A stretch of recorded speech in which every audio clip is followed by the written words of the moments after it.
The incels started off as a very philosophical, anthropological movement analyzing data science trends among dating apps and say, look, this is where the conspiracy comes from. The top 1% of males get all the females. And so you're right. It's this highly intellectual movement very much that gives a sense of extreme political power. What I find super interesting about it is that the incels are squarely on the political right. They hate the woke, they hate the LGBTQ, they hate the feminist movements. But it's very interesting that they take on what I see to be a lot of the left's kind of intuitions. They do. In that they give a systematic analysis of the problem. Like, if you're not 6'2" and white and good looking, it's over for you. And you should just go to Switzerland and get your face plastic surgery and changed. Which of course lacks a lot of individual agency, because it's giving a system level argument. But also the fact that some of them, at least, take a lot of pride in their victimhood. They sure do. It's very much like the woke and the DEI, and so there's a very interesting mirror between these two rival political factions that hate each other. Yes, I'm afraid so. I mean, I just recently have been reading Dostoevsky's Notes from Underground, and the underground man is like an original incel because he takes so much pride in his suffering. And he realizes, my suffering is sort of self-inflicted, but he still has pride that he can inflict suffering on himself, which is a kind of Nietzschean point. Right. The aesthetic ideal, right? Yes, right. Yes. So there is some of that in there.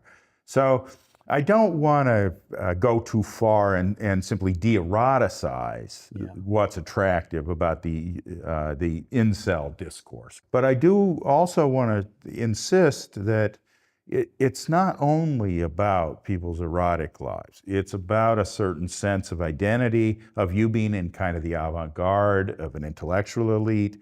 And that's why right and left come together. That temptation to be part of that avant-garde thing, that can be right or left. It doesn't code politically very clearly. It's the marginalized that seek very these. Much. And that's such an interesting point about why they would take it as a badge of honor that they can't attract women, because it's a very weird thing to take pride in. But it's very much the Nietzschean aesthetic ideal that, at least I can make this statement, or at least, Yes. But is there anything to be said about the erotic or the de-eroticized components? I think so. I mean, they are. There is no doubt that what I call marriage culture is very much diminished from what it used to be. It used to be that both young men and young women, by the time they were 20 or so, they thought of themselves as potential spouses, and not just potential, spouses within the next few years. Yes, very much. And that, I have found, has disappeared almost entirely. There's still a small subculture at a Catholic place like Notre Dame. I've also known a lot of Mormons where that's still a part of their culture, but it has a specific religious cast. That didn't used to be a religion thing. Right. To be marriage-oriented was not a religious thing. It was just a human thing. That, at least in elite culture, is greatly diminished. And all you have to do is look at marriage rates.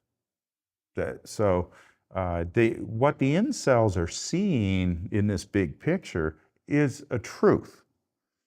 But it's a truth that's inside them as much as it is inside some scary bunch of Amazon women.